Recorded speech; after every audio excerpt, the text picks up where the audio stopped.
Bonjour chers tous, soyez les bienvenus dans la présentation de cette nouvelle vidéo. Vous n'êtes pas sans savoir que depuis le 1er janvier 2024, il est fait obligation à toutes les entités à but non lucratif de mettre en place une comptabilité dite comptabilité financière. Aujourd'hui, nous allons parler des obligations comptables de ces entités à but non lucratif, conformément aux dispositions de l'acte uniforme relatif au système comptable des entités à but non lucratif. Je suis Odilon Mafon, enseignant, formateur, consultant en audit et comptabilité, auteur du livre Comptabilité des ONG, associations et fondations, et également du livre Réussir son entretien d'embauche au poste de comptable. Sur cette chaîne, nous parlons de la comptabilité, de la fiscalité, de l'audit et des conseils en matière de gestion. L'importance d'une gestion financière rigoureuse et d'une transparence au sein des entités à but non lucratif est cruciale pour garantir la confiance des donateurs, des membres et du public en général. À cet égard, l'acte uniforme relatif au système comptable des entités à but non lucratif a été adopté le 22 décembre 2022 à Niamey et est entré en vigueur depuis le 1er janvier 2024. Les obligations comptables définies par l'acte uniforme portant sur le système comptable des entités à but non lucratif sont essentielles et il est important pour tout le monde d'en être informé. Dans cette vidéo, nous explorerons en détail ces obligations et leur conformité afin de comprendre l'impact qu'elles ont ou peuvent avoir sur la gestion financière des organisations à vocation sociale.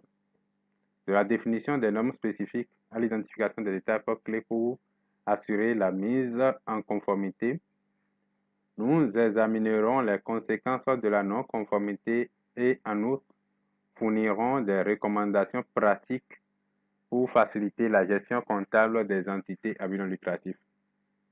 Nous vous invitons à rester jusqu'à la fin de la vidéo afin de ne rater aucune partie essentielle.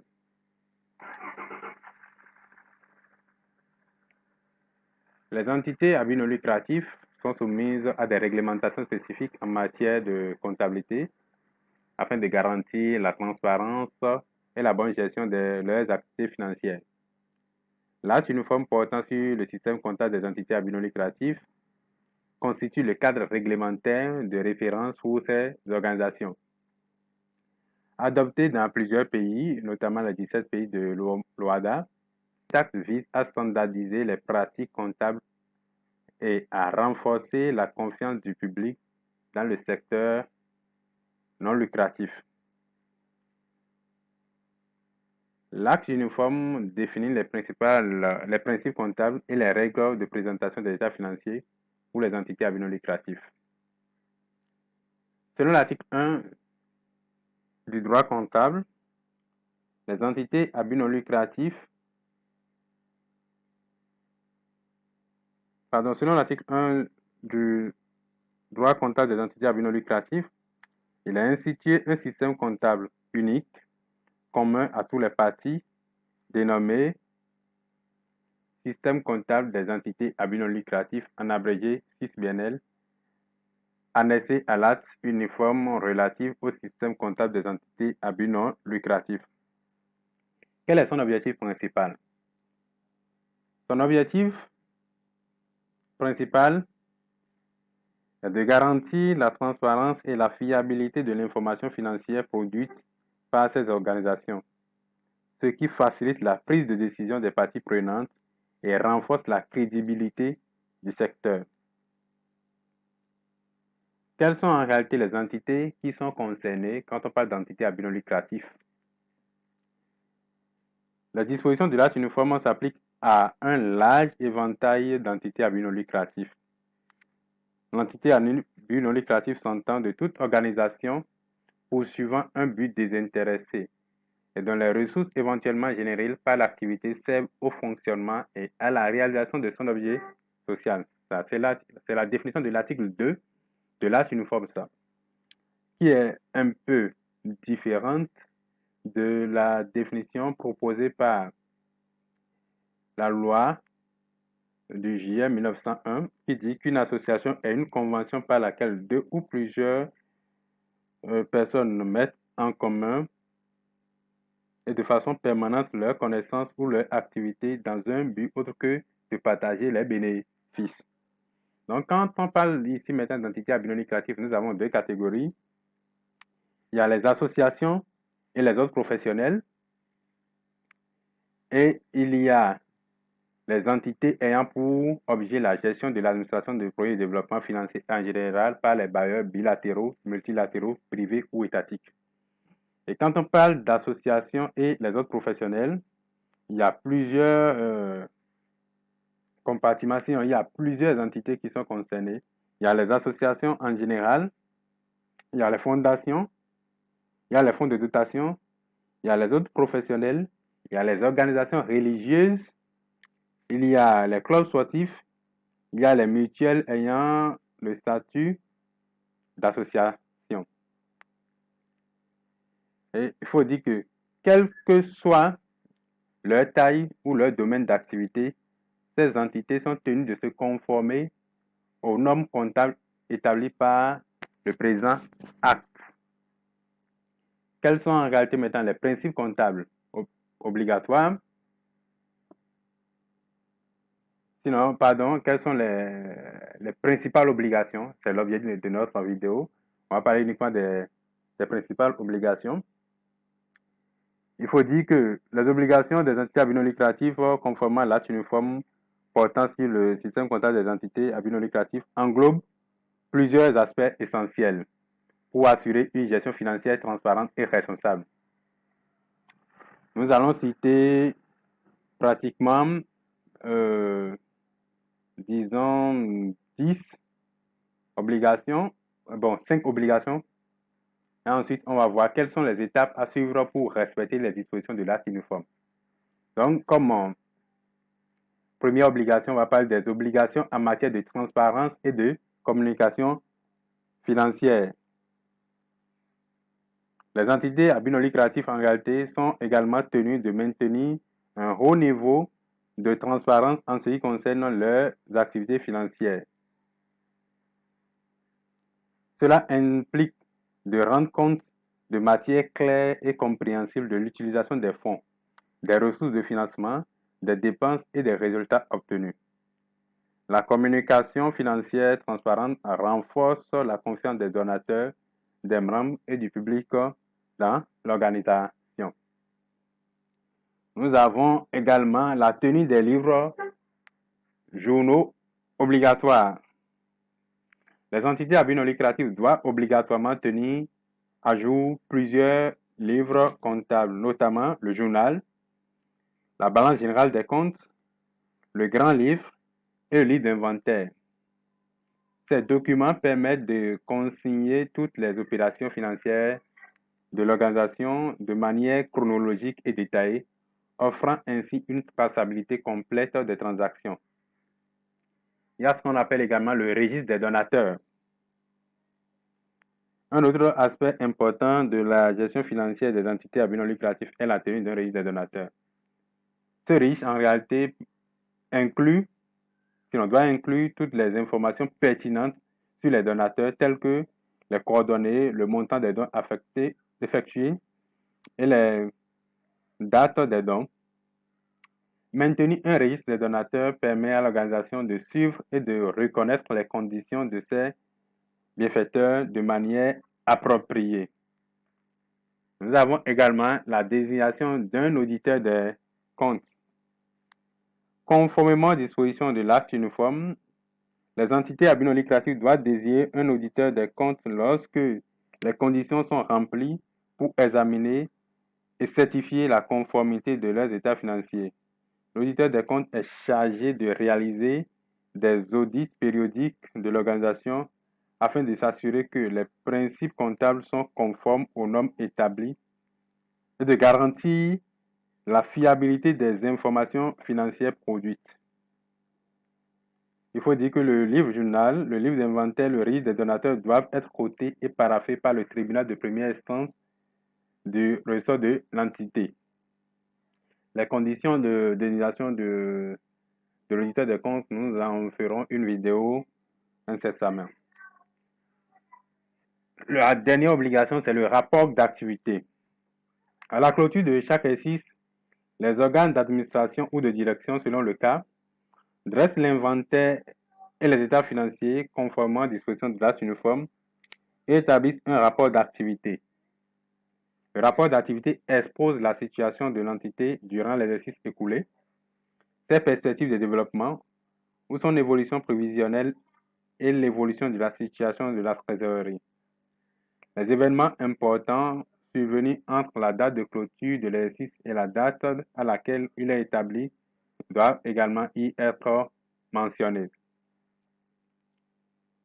Ce rapport doit être déposé à la Direction générale des impôts et à la préfecture territorialement compétente. En respectant ces obligations, les entités à but non lucratif peuvent renforcer leur crédibilité, leur transparence et leur responsabilité financière, ce qui est essentiel pour assurer leur pérennité et leur impact positif dans la société. Maintenant, nous allons voir le processus de mise en conformité. D'accord? On va partir d'abord des étapes à suivre pour s'assurer de respecter les dispositions de l'acte uniforme. Là, nous allons d'abord faire une évaluation initiale de la situation. En réalité, il faut commencer par évaluer la situation financière actuelle de l'organisation et identifier les éventuelles lacunes ou non-conformités par rapport aux normes comptables énoncées dans l'acte uniforme. Ensuite, il faut faire la formation et la sensibilisation. Assurez-vous que les membres de l'équipe responsable de la gestion financière sont formés et sensibilisés aux exigences de l'acte uniforme. Ils doivent comprendre l'importance de la conformité et être en mesure d'appliquer les principes comptables correctement. Mise en place des systèmes comptables adéquats. Vous devez mettre en place des systèmes comptables robustes et des procédures internes efficaces pour garantir la collecte, l'enregistrement et le suivi précis des transactions financières conformément aux normes comptables. Nous avons la documentation et l'archivage. Vous devez veiller à ce que toutes les transactions financières soient dûment documentées et archivées de manière organisée et accessible. Cela facilitera les vérifications ultérieures et les audits externes. Nous avons ensuite maintenant en dernière position le suivi continu. Vous devez vous assurer d'un suivi continu de la conformité aux obligations comptables en effectuant des révisions régulières des pratiques comptables et en apportant les ajustements nécessaires lorsque cela est requis. Maintenant, quelle est en réalité l'importance de tenir une comptabilité rigoureuse et à jour? La tenue d'une comptabilité rigoureuse et à jour est essentielle pour garantir la conformité aux obligations comptables et pour assurer la transparence et la fiabilité des informations financières produites par l'organisation. Et maintenant, des registres précis et en maintenant les registres précis et en respectant les normes comptables, les entités à but non lucratif peuvent démontrer leur engagement envers la bonne gouvernance et renforcer la confiance de leurs parties prenantes. En suivant attentivement ces étapes et en maintenant une vigilance constante, les entités à but non lucratif peuvent s'assurer que leurs pratiques comptables sont en conformité avec l'acte uniforme, ce qui contribue à renforcer leur crédibilité et leur impact dans la société. Quelles sont maintenant les conséquences de la non-conformité? Le non-respect des obligations définies par l'acte uniforme porte tant sur le système comptable des entités à but non lucratif peut avoir des conséquences graves tant sur le plan financier que sur la réputation de l'organisation. Voici quelques-unes de ces conséquences les plus courantes. nous pouvons déjà parler de l'absence d'inventaire et de production d'état financier. Quels sont les risques encourus?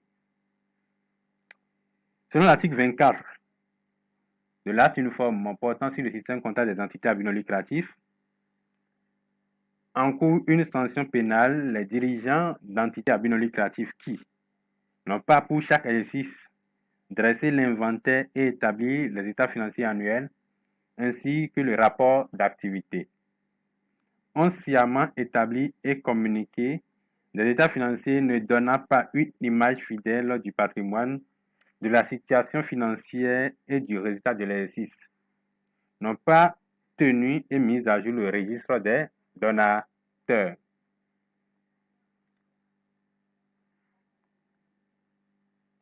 Absence de désignation de l'auditeur de compte.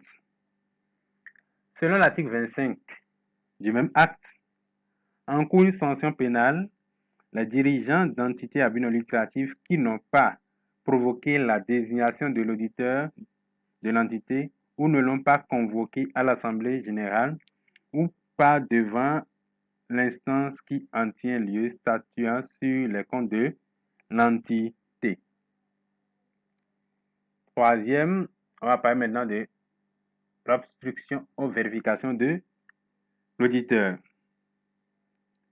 Selon l'article 26, encourt une sanction pénale les dirigeants d'entités à but non lucratif ou toute personne au service de l'entité qui, sciemment, ont fait obstacle aux vérifications ou au contrôle de l'auditeur ou qui ont refusé la communication sur place de toutes les pièces utiles à l'exercice de leur mission et notamment de leurs contrats, livres, documents comptables et registres.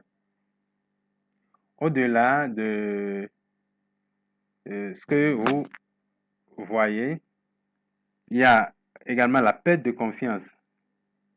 Le non-respect des obligations comptables peut entraîner une perte de confiance de la part des donateurs, les membres et du public en général, ce qui peut avoir un impact négatif sur le financement et la réputation de l'organisation.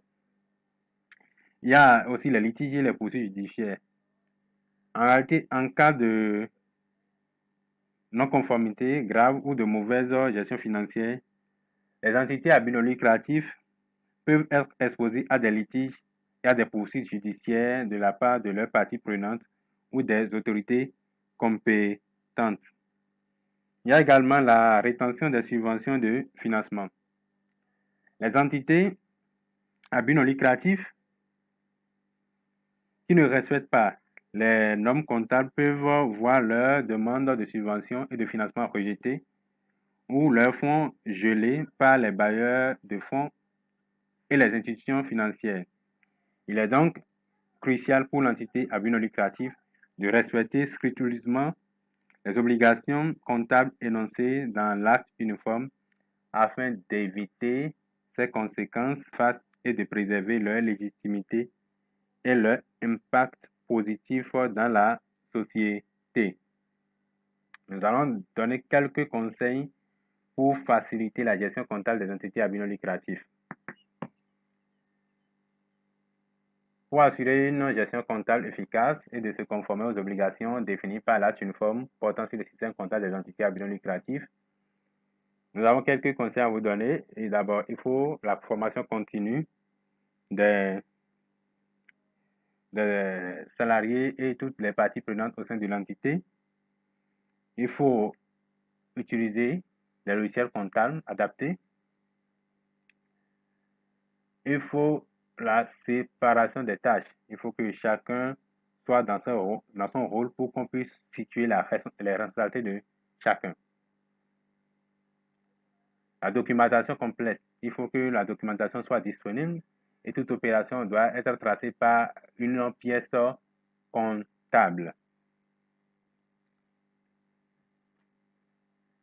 Engagement d'un auditeur externe. Il est important d'avoir un auditeur externe pour le suivi, bien que vous ayez peut-être un auditeur Déjà à l'interne, c'est bien aussi d'avoir un auditeur externe pour renforcer la crédibilité et renforcer aussi les contrôles à effectuer.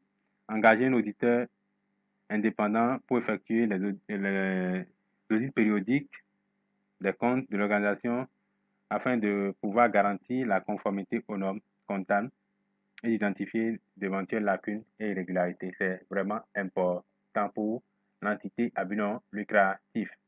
La surveillance des flux de trésorerie.